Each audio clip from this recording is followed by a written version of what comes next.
Question number 11 है हमारे पास। Output of half wave rectifier is suitable only. अच्छा, हाफ वेव रेक्टिफायर और फुल वेव रेक्टिफायर दोनों की एप्लीकेशंस में डिफरेंस होता है।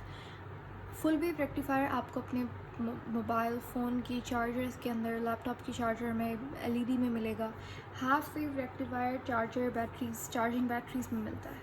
ठीक है, डीसी मोटर को रन करने के लिए नहीं, ऑपरेट रेडियो के लिए भी हाफ वेव रेक्टिफायर का इस्तेमाल नहीं किया जाता। यहाँ पर सही जवाब है चार्जिंग बैटरीज़ के लिए आप हाफ वेव रेक्टिफायर का इस्तेमाल करते हैं। उसके बाद वो कह रहा है during the interval 0 to t/2 the forward bias diode offers. अब देखें यहाँ पर अगर मैं पहले तो इन्होंने बात की है forward biased diode. Forward biased diode मैंने अभी लास्ट पार्ट 1 के अंदर हमने समझा था कि जब भी डायोड को आप बैटरी से कनेक्ट करते हैं तो वो बायसिंग कहलाती है। और बायसिंग दो तरीके की होती है, एक होती है फॉरवर्ड बायसिंग, होती है रिवर्स बायसिंग। फॉरवर्ड बायसिंग क्या होती है? जब आप डायोड के पॉजिटिव टर्मिनल को बैटरी के पॉजिटिव टर्मिनल के साथ कनेक्ट करते हैं तो ये फॉरवर्ड बायसिंग हो गई। ठीक है, नेगेटिव को नेगेटिव के साथ, पॉजिटिव को पॉजिटिव के साथ, तो ये फॉरवर्ड बायसिंग है। इसका उल्टा कर दें, पॉजिटिव को नेगेटिव के साथ, नेगेटिव को तो ये रिवर्स बायसिंग हो गई। यहाँ पे वो कह रहा है कि अगर हम लोग एक फॉरवर्ड बायस डायोड, एक डायोड है जो कि फॉरवर्ड बायस्ड हुई हुई है, बताइए 0 से लेकर t/2 का जो इंटरवल होगा उस दरमियान में वो डायोड क्या ऑफ़र करेगी। देखिए हमारे पास जो इनपुट होगा वो AC होगा। AC की साइन वेव फॉर्म होती है। तो देखें 0 से लेकर t/2 का मतलब क्या है कि यहाँ पर हमारे पास साइन फंक्शन 0 है, यहाँ पर 90 डिग्रीज होता है यानी कि π/2, तो इसीलिए इन्होंने t/2 लिखा हुआ है यहाँ पे। ठीक है, t/2 का यही मतलब है। यहाँ पे जाके क्या हो जाएगा, कैपिटल T है, ये हमारे पास यहाँ पे 180 डिग्रीज होता है। तो क्या हो जाएगा, अच्छा आई एम सॉरी, यहाँ पे 2 होगा, 2t हो जाएगा ये, यानी कि 360 डिग्रीज पूरा एक सर्कल कंप्लीट होता है। ये 180 डिग्री है यहाँ पे, और ये क्या हो जाएगा, ये हो जाएगा कैपिटल T। यहाँ पे जो है ये हो जाएगा 3t/2। तो अब वो कह रहा है कि बताइए 0 से लेकर t/2 यानी कि यहाँ से लेकर यहाँ तक, ऐसा ही है। ये जो फॉरवर्ड एक डायोड है जो कि फॉरवर्ड बायस्ड है, तो वो क्या मतलब रेजिस्टेंस उसकी कम होगी, कम करंट फ्लो करेगा, या फिर रेजिस्टेंस 0 होगी, या फिर हाई रेजिस्टेंस होगी। तो 0 से लेकर t/2 के इंटरवल में अगर एक डायोड फॉरवर्ड बायस्ड है, देखिए फॉरवर्ड बायस्ड और रिवर्स बायसिंग में डिफरेंस यही होता, मैं पहले डिफरेंस आपको क्लियर कर दूँ कि फॉरवर्ड बायसिंग के अंदर एक तो टर्मिनल्स का डिफरेंस होता है मेन। फॉरवर्ड बायसिंग के अंदर करंट फ्लो करता है, इसके अंदर रेजिस्टेंस बहुत कम होती है। ठीक हो गया। तो यहाँ पे हमारे पास क्योंकि ये फॉरवर्ड बायस्ड डायोड है, तो यहाँ पे 0 से लेकर t/2 के इंटरवल या ओवरऑल भी अगर आप देखें तो रेजिस्टेंस बहुत कम होती है और करंट इसीलिए फ्लो करता है। क्वेश्चन नंबर 13 है हमारे पास। In a half wave rectifier the frequency of the input is n। अच्छा, ये क्वेश्चन पढ़ने से पहले let me just tell you one thing. Half wave rectifier के अंदर फ्रीक्वेंसी जो है, इनपुट की फ्रीक्वेंसी जो आप इनपुट देंगे AC में जो होगा, और आउटपुट आपके पास DC निकलेगा, इन मतलब जो फ्रीक्वेंसी होगी इनपुट और आउटपुट की वो सेम रहती है। और forward biasing full wave rectifier के अंदर जो फ्रीक्वेंसी है वो डबल हो जाती है। Okay, hear me out, double हो जाएगी किसमें, फुल वेव रेक्टिफायर के अंदर। हाफ वेव के अंदर सेम रहती है फ्रीक्वेंसी। वो कह रहा है कि बताइए हाफ वेव रेक्टिफायर में जो फ्रीक्वेंसी है इनपुट की वो अगर n है, the frequency and form of the output will be, तो डेफिनेटली जो हमारे पास आउटपुट होगा उसकी फ्रीक्वेंसी क्या होगी, सेम रहेगी। तो n यहाँ पर सही जवाब होगा। लेकिन अब देखें ये तो ऑप्शन एलिमिनेट हो जाएंगे, बाकी n फ्रीक्वेंसी होगी, फ्रीक्वेंसी सेम रहेगी। इनपुट n था तो आउटपुट भी n होगा, लेकिन पल्सेटिंग होगी या कंटिन्यूस होगी। अब ये हाफ वेव है, हाफ वेव का मतलब क्या है, DC ऐसा होगा, पल्सेटिंग DC होगा। तो ऑप्शन ये वाला सही है। अगर तो ये फॉरवर्ड बायस्ड होता तो फिर कंटिन्यूस आंसर हो जाता। क्वेश्चन नंबर 14 है यहाँ पे। The most common device as used as a filter. Filter मैंने बताया था जो रिपल फैक्टर होता है उसको एलिमिनेट करने के लिए आप एक फ़िल्टर सर्किट का इस्तेमाल करते हैं। फिल्टर सर्किट क्या होता है? बेसिकली इसके अंदर एक कैपेसिटर होता है जो कि एक हाई रेजिस्टर के साथ लगा हुआ होता है पैरेलल सर्किट के अंदर। तो फिल्टर के अंदर कैपेसिटर होता है। फिर है question number 15, the method by which only 1/2 of AC cycle is converted into DC is called as. जब सिर्फ एक उसका हाफ साइकिल कन्वर्ट हो DC के अंदर, यानी कि कुछ इस तरीके से, तो ये हमारे पास क्या होगा? ये होगी half wave rectification.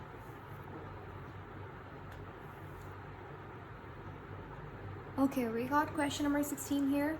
If time period of input T in the full wave bridge rectifier, अगर हमारे पास एक ब्रिज रेक्टिफायर है, देखें फुल वेव रेक्टिफायर का ही एक टाइप होता है जिसको ब्रिज रेक्टिफायर कहते हैं। एक फुल वेव रेक्टिफायर के अंदर कितनी डायोड होती है? 2।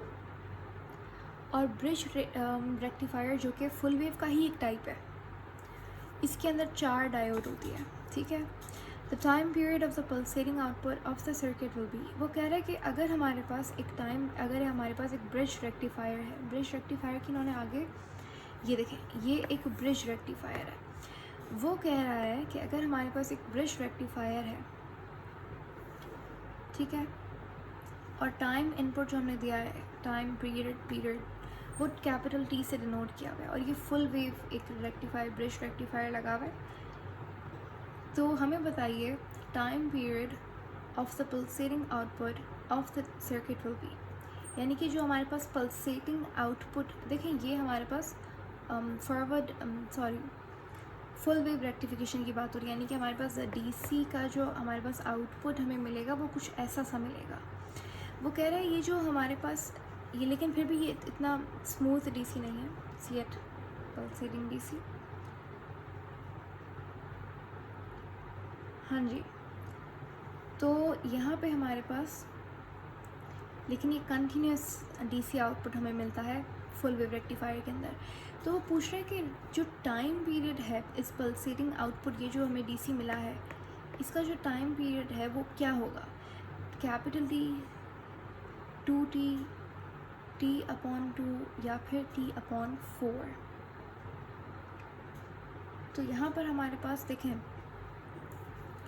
DC के अंदर ये एक जो है हमारे पास, ये एक साइकिल जो है ये DC को डिनोट करता है। ये फिर हमारे पास DC, ये DC और ये DC।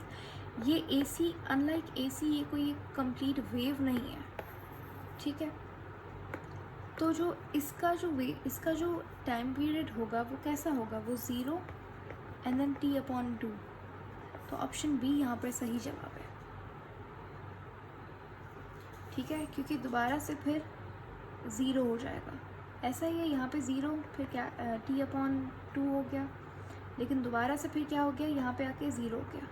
ठीक है, दोबारा से T/2 then 0, T/2 and then 0। इस तरीके से ये हमारे पास पल्सेटिंग आउटपुट का जो टाइम पीरियड होगा वो कुछ इस तरीके से होगा। 17 in a bridge rectifier how many diode, मैंने भी बताया कितनी डायोड्स होती हैं? 4 डायोड्स होती हैं। अच्छा, मैं पूरा क्वेश्चन पहले पढ़ लूँ। टोटल अगर पूछे कितनी डायोड होती है तो 4 डायोड्स आर देयर। वो पूछ रहा है कि how many diode conduct during each half cycle of input AC। अच्छा देखें, हमारे पास जो ब्रिज रेक्टिफायर होता है वो कुछ इस तरीके से होता है। इसमें 4 डायोड लगी हुई होती है टोटल। लेकिन अगर हम बात करें AC की, ये पॉजिटिव साइकिल, ये नेगेटिव साइकिल, जो एक पॉजिटिव साइकिल है उसके दौरान कितनी डायोड कंडक्ट करती हैं वोल्टेज को, करंट को? तो 2 डायोड। ठीक है, साइमल्टेनियसली 2 डायोड काम कर रही होती हैं, 2 नहीं कर रही होती, 2 कंडक्ट नहीं कर रही होती। फिर दोबारा से ये 2 कंडक्ट करेंगी, ये कंडक्ट करना बंद कर देंगी। तो हमारे पास 2 डायोड कंडक्ट करती हैं एक हाफ साइकिल में।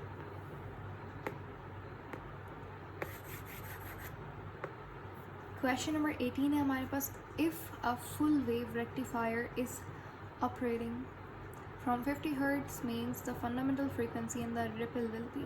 अगर हमारे पास एक फुल वेव रेक्टिफायर है तो मैंने अभी बताया था कि जो फ्रीक्वेंसी होती है इनपुट की और आउटपुट की वो डबल हो जाती है। अगर हमारे पास इनपुट फ्रीक्वेंसी कितनी है 50 Hz, तो हमारे पास जो आउटपुट फ्रीक्वेंसी वो डबल हो जाएगी, 50 का double 100 Hz। 19 in figure the input is across the terminals A and C ANC, यहाँ पे हमारे पास इनपुट हम लोग दे रहे हैं। The output is across B and D, यहाँ से आउटपुट हमें मिल रहा है। इनपुट आप क्या दे रहे हैं, AC, ये रेक्टिफायर है।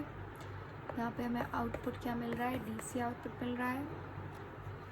देन द आउटपुट इज़, अच्छा जी, आउटपुट हमारे पास क्या होगा। अभी ये एक फुल वेव रेक्टिफायर है, तो इसका जो आउटपुट होगा वो फुल वेव रेक्टिफायर होगा, क्योंकि ये एक फुल वेव रेक्टिफायर है। ब्रिज रेक्टिफायर जो है वो फुल वेव का ही एक टाइप है। फुल वेव रेक्टिफायर का टाइप होता है वो दोनों साइकिल्स को रेक्टिफाई करता है। 20 क्वेश्चन है, to reduce ripples in the output of the bridge rectifier we should use. Ripple factor को कम करने के लिए हम लोग कैपेसिटर का इस्तेमाल करते हैं, एक फ़िल्टर सर्किट जिसको कहा जाता है। पैरेलल सर्किट होता है, इसके अंदर कैपेसिटर रेजिस्टर लगा हुआ होता है। 21 in full wave rectification the output DC voltage across the load is obtained for. एक फुल वेव रेक्टिफिकेशन हमारे पास हो रही है, जो आउटपुट हमें मिल रहा है DC का across the load is obtained for. Full wave rectification के अंदर हमारे पास पॉजिटिव नेगेटिव दोनों साइकिल्स क्या होती हैं, रेक्टिफाई होती हैं फुल वेव के अंदर। तो इसीलिए कंप्लीट साइकिल जो है वो हमें कंप्लीट साइकिल इनपुट AC की जो होगी वो कन्वर्ट होगी DC के अंदर। इन द फॉलोइंग फिगर, ये हमारे पास ये एक ब्रिज रेक्टिफायर की फिगर है, ये डायोड 1 2 3 4। तो हमारे पास मैंने भी बताया कि जो डायोड ऑपोजिट लगी हुई होती हैं वो साइमल्टेनियसली कंडक्ट करती है। फॉर एग्जांपल डायोड ये 1 और डायोड 3 जो है वो साथ में कंडक्ट करेंगी, 2 और 4 वाली साइमल्टेनियसली कंडक्ट करेंगी। अच्छा जी, 1 and 3 साइमल्टेनियसली कंडक्ट करेंगी, 1 and 2 नहीं करेंगी, 1 and 2 कंडक्ट ऑल्टरनेटली, ठीक है। ये रही 1, ये रही 2, ये ऑल्टरनेटिवली कंडक्ट करेंगी। तो बेसिकली यहाँ पे सिंपल सी बात है, डायोड 1 और डायोड 3 जो है हमारे पास वो साइमल्टेनियसली कंडक्ट कर रही है। ये बिल्कुल सही बात है, ठीक है, ऐसा ही हो रहा है।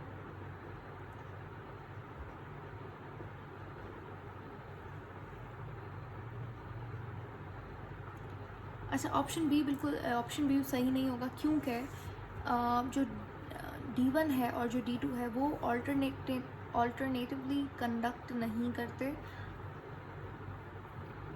मतलब D1 और D3 साथ में कंडक्ट करेंगे और फिर हमारे पास D2 और D4 साथ में कंडक्ट करेंगे। तो बेसिकली 1 और 2, 3 और 4 भी तो कंडक्ट करता है, ठीक है।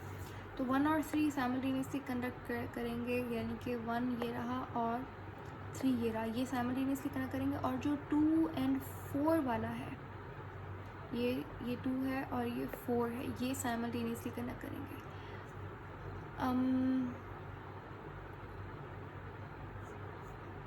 यहाँ पे 4 होना चाहिए था, ये टाइपिंग मिस्टेक है, क्योंकि यहाँ पे सही जवाब जो है वो ऑप्शन डी है हमारे पास।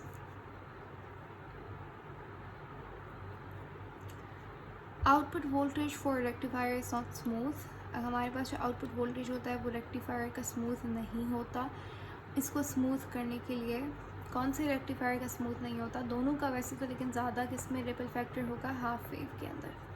तो इसको ख़त्म करने के लिए हम लोग दोबारा से वही क्वेश्चन रिपीट हो रहा है, फ़िल्टर सर्किट का इस्तेमाल करता है। इन द डायग्राम, ये हमारे पास दोबारा से एक ब्रिज रेक्टिफायर है, where all AC will be applied. वो पूछ रहा है कि हमारे पास जो ये एक फुल वेव रेक्टिफिकेशन यहाँ पे हो रही है, ये एक ब्रिज रेक्टिफायर का डायग्राम गिवन है। वो कह रहा है कि AC जो हमारे पास है, जो हमारे पास इनपुट है, वो आप apply must be applied across, यानी कि आप कहाँ से अप्लाई करेंगे, इनपुट कहाँ से जाएगा। ये हमारे पास टर्मिनल के नाम है, ये A है, I guess this is B, C and D, ठीक है। तो इनपुट आप कहाँ से देंगे, आउटपुट उन दोनों साइड से हमें मिलेगा। तो अगर आप यहाँ पे देखें तो ये हमारे पास ओपोजिट डायोड्स हैं, ये वाला नेगेटिव टर्मिनल है, ये पॉजिटिव है, ये नेगेटिव नेगेटिव साथ में हो रहा है, ठीक है, ऐसा ही है। इसको एक सेकेंड,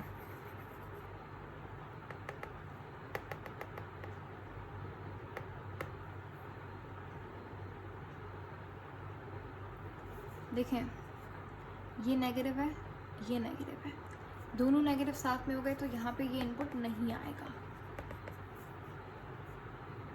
उसके बाद ये देखें, ये पॉजिटिव है, ये पॉजिटिव है, तो यहाँ पे भी नहीं आएगा। इसका मतलब क्या है, क्रॉस ए एंड सी जो है यहाँ पे और यहाँ पे इनपुट जो है वो आएगा।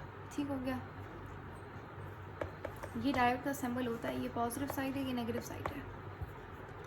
The basic reason why a full wave rectifier has a twice the efficiency of a half wave rectifier, यानी कि जो फुल वेव रेक्टिफायर का एफिशिएंसी होता है वो डबल होता है हाफ वेव से। ऐसा क्यों है? ऐसा इसलिए है क्योंकि जो फुल वेव रेक्टिफायर होता है वो दोनों साइकिल्स, एसी की जो दोनों साइकिल होती है पॉजिटिव और नेगेटिव दोनों को इस्तेमाल करता है।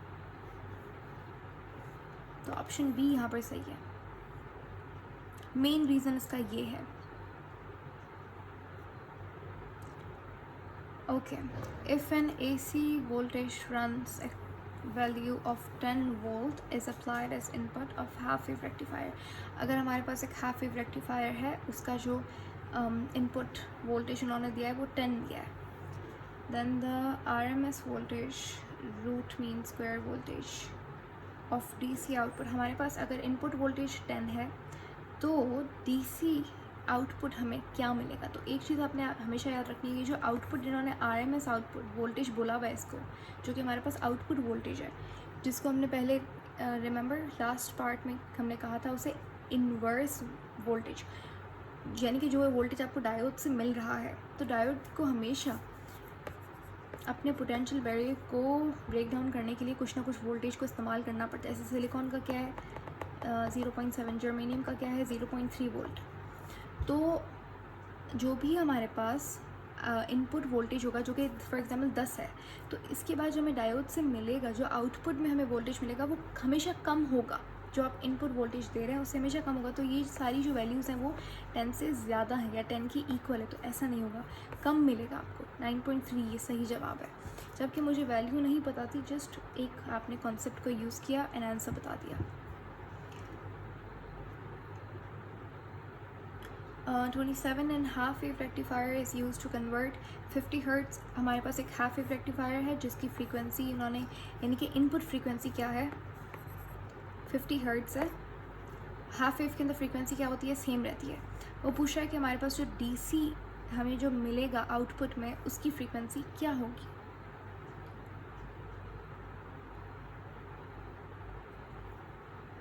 वोल्टेज पूछा है उन्होंने, फ्रीक्वेंसी नहीं वोल्टेज पूछा है। अच्छा जी, फ्रीक्वेंसी इन्होंने हमें दी है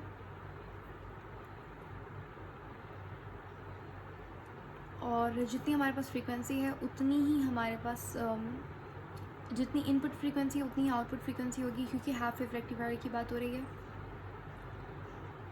तो इसीलिए इन्होंने देखें डायरेक्टली आपको ये नहीं पूछा कि फ्रीक्वेंसी कितनी है, इनडायरेक्टली पूछा है कि बताइए नंबर ऑफ़ पल्सेस कितनी होंगी, और number of pulses in a second is frequency. तो बेसिकली उन्होंने आपको कहा है कि AC जो कि आपका इनपुट है उसकी फ्रीक्वेंसी 50 है, तो बताइए DC जो कि आपका आउटपुट है उसकी फ्रीक्वेंसी सेम ही होगी। क्यों? क्योंकि हाफ वेव रेक्टिफायर है। तो ऑप्शन सी यहाँ पे बिल्कुल ठीक है। अगर यहाँ पे फुल वेव होता तो फिर डबल हो जाती, फ्रीक्वेंसी 100 हो जाती। The output from a full wave rectifier, एक फुल वेव रेक्टिफायर से जो हमें आउटपुट मिलेगा वो क्या होगा, वो DC मिलेगा। तो AC वोल्टेज नहीं मिलेगा, हमें DC मिलेगा। यूनि डायरेक्शनल सही है बिल्कुल, और पल्सेटिंग DC होता है इस तरीके से। तो option D is the right option. फिर ये कुछ पास्ट पेपर्स हैं, जैसे ये वाला जो सवाल है ET ये 2012 में आया हुआ क्वेश्चन है, conversion of AC into DC। आसान सा क्वेश्चन है, रेक्टिफिकेशन कैसे कहते हैं इसको, और DC को कन्वर्ट करना AC में वो कहलाता है इन्वर्टर का आप यहाँ उसमें इस्तेमाल करते हैं। Output voltage of rectifier is not smooth, rectifier का जो आउटपुट DC होता है वो स्मूथ नहीं होता, लेकिन आप उसे स्मूथ बना सकते हैं एक सर्किट के थ्रू, जिस सर्किट का नाम है फ़िल्टर सर्किट। ये हमारे पास एक डायग्राम इन्होंने दी है, यहाँ पे ब्रिज रेक्टिफायर बना हुआ है। वो पूछ रहे हैं कि what happens for the positive half cycle of the input. अगर हमारे यानी कि ये हमारे पास AC है, ये पॉजिटिव साइकिल, ये नेगेटिव हाफ साइकिल। वो कह रहा है कि बताइए पॉजिटिव हाफ साइकिल में क्या होगा।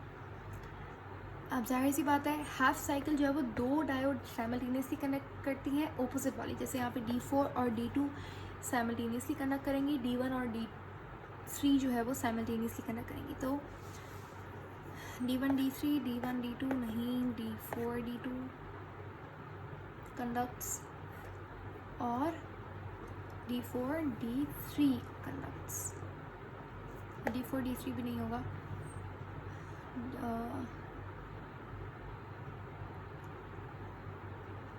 अच्छा, यहाँ पे हम लोग पहले फेसेस भी देख लेते हैं, ये पॉजिटिव नेगेटिव। अच्छा, यहाँ पे देखें ये पॉजिटिव है और ये भी पॉजिटिव है, दोनों पॉजिटिव पॉजिटिव हैं।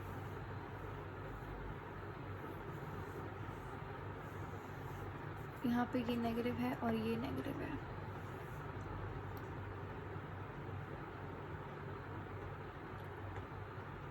ओके, तो पॉजिटिव हाफ साइकिल के लिए हमारे पास जो दो डायोड कंडक्ट करेंगी पॉजिटिव हाफ साइकिल के लिए, जो हमारा एसी का इनपुट है उसके लिए, तो यहाँ पे हमारे पास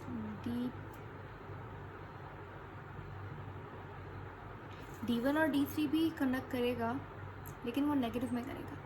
D2 और D4 करेगा पॉजिटिव हाफ साइकिल को और D1 D3 करेगा नेगेटिव हाफ साइकिल को।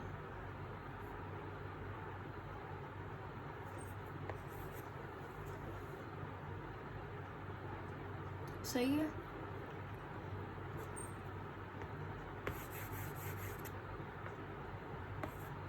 ये MDCAT 2017 का क्वेश्चन है। तो पॉजिटिव हाफ साइकिल को कौन कंडक्ट करेगा? तो D2 और D4 देखेंगे हमारे पास, क्योंकि यहाँ पे पॉजिटिव पॉजिटिव था तो इसलिए, और यहाँ पे नेगेटिव नेगेटिव नेगेटिव था, तो D1 और D3 जो है वो नेगेटिव हाफ साइकिल में करेंगी और ये वाली जो है वो पॉजिटिव हाफ साइकिल में करेंगी। In case of half wave, ये MDCAT 2018 का सवाल है। हाफ वेव रेक्टिफिकेशन के अंदर जो रेजिस्टेंस होती है ड्यूरिंग नेगेटिव हाफ साइकिल, वो हमारे पास क्या होती है? हाफ वेव की बात हो रही है और नेगेटिव की बात हो रही है, तो नेगेटिव वाला तो कंडक्ट होता ही नहीं है, तो इसीलिए रेजिस्टेंस क्या होती है? बहुत ज़्यादा होती है, जिसकी वजह से नेगेटिव साइकिल तो बनती ही नहीं है, नेगेटिव ब्लॉक हो जाता है। ये देखें, ये नेगेटिव ब्लॉक हो गया, ये नेगेटिव ब्लॉक हो गया। The direction of current through the load resistance of a full wave rectification circuit. 2018 का सवाल है ये, यानी कि जो करंट की डायरेक्शन होगी, जो भी हमारे पास रेजिस्टर लगा हुआ है, अगर तो फुल वेव रेक्टिफिकेशन है तो बताइए क्या होगी? देखें, फुल वेव रेक्टिफिकेशन के लिए हमारे पास जो करंट की डायरेक्शन होगी वो क्या होगी? लोड के टाइम पे बोल रहे हैं, लोड पे हमारे पास क्या होगा? DC आएगा, ठीक है। और फुल वेव रेक्टिफायर की बात हो रही है तो कुछ ऐसा सा DC होगा, तो वो पॉजिटिव साइकिल को भी कंडक्ट कर रहा है और नेगेटिव साइकिल को भी रेक्टिफाई कर रहा है। इसका मतलब ये पूरी साइकिल जो है यहाँ पे रेक्टिफाई हो रही है और करंट की जो डायरेक्शन है वो सेम रहती है, क्योंकि यहाँ पे हमारे पास आउटपुट पे DC मिल रहा है, ठीक है। फुल वेव रेक्टिफायर में पूरा AC की साइकिल कन्वर्ट हो रही होती है DC में, पॉजिटिव नेगेटिव दोनों। तो पूछ रहा है कि बताइए जो करंट है उसकी डायरेक्शन क्या होगी? उसकी डायरेक्शन कांस्टेंट होगी, क्योंकि आउटपुट में DC मिल रहा है, DC की करंट की डायरेक्शन सेम होती है। फुल वेव रेक्टिफिकेशन के अंदर डायोड कितनी लगती है? 2 लगती है। अगर ब्रिज वेव रेक्टिफायर है तो फिर 4। Which has less ripple factor? Full wave rectifier के अंदर रिपल फैक्टर कम होता है as compared to half wave. Okay, we have last 2 questions here. Question number 36, ripple factor for full wave rectifier। ये आपको वैल्यू है, इसका फॉर्मूला भी होता है, लेकिन आपके सिलेबस के अंदर नहीं है, तो मैं ऐसे बता दूँ, ये नम्स के अंदर आया था क्वेश्चन, नहीं बल्कि NMDCAT 2021 का सवाल है ये। नाइस। तो इसकी फुल वेव रेक्टिफायर की वैल्यू क्या होती है? 0.482।